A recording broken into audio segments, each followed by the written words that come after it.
श्रीलंका के हालात बद से बदतर होते जा रहे हैं। लोगों को खाना, तेल, बिजली कुछ नसीब नहीं हो रहा। सड़कों पर प्रदर्शन हो रहे हैं। पूरे देश में आपातकाल लगाया जा चुका है। इस भयंकर तबाही के बीच श्रीलंका की सरकार लगातार भारत के संपर्क में है और अब तो श्रीलंका के विपक्षी नेता ने प्रधानमंत्री नरेंद्र मोदी से एक ऐसी गुहार लगाई है जिससे श्रीलंका के गंभीर हालातों का पता चलता है। श्रीलंका में विपक्ष के नेता सजित प्रेमदास ने प्रधानमंत्री नरेंद्र मोदी से आग्रह किया है कि जितना हो सके वो श्रीलंका की मदद करें। प्रेमदास ने पीएम मोदी से विनती की है कि कृपया हमारी मातृभूमि को बचाने में मदद कीजिए। आपको बता दें कि श्रीलंका में बिगड़ते हालातों को देखते हुए पीएम मोदी और विदेश मंत्री एस जयशंकर के बीच एक बड़ी बैठक हुई।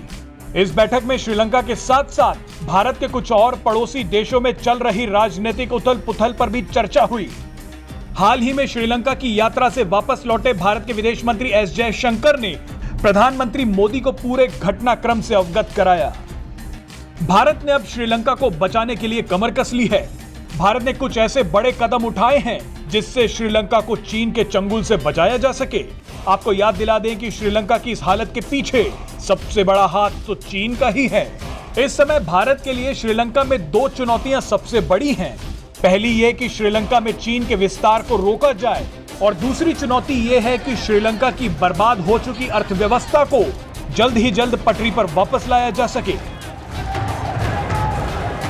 भारत ने इन्हीं दो चुनौतियों से निपटने के लिए काम शुरू भी कर दिया है। भारत सरकार ने श्रीलंका में रणनीतिक निवेश को बढ़ा दिया है। मोदी सरकार ने अपनी कूटनीति के जरिए श्रीलंका में कई बड़े प्रोजेक्ट्स अपने नाम कर लिए हैं। ये प्रोजेक्ट्स पहले चीन को मिलने वाले थे। इसका सबसे बड़ा उदाहरण है हाइब्रिड पावर प्रोजेक्ट, जो पहले चीन को मिलने वाला था लेकिन अब वो भारत को मिल चुका है। इसके अलावा भारत श्रीलंका में रणनीतिक रूप से महत्वपूर्ण एक पोर्ट सिटी का निर्माण भी कर रहा है।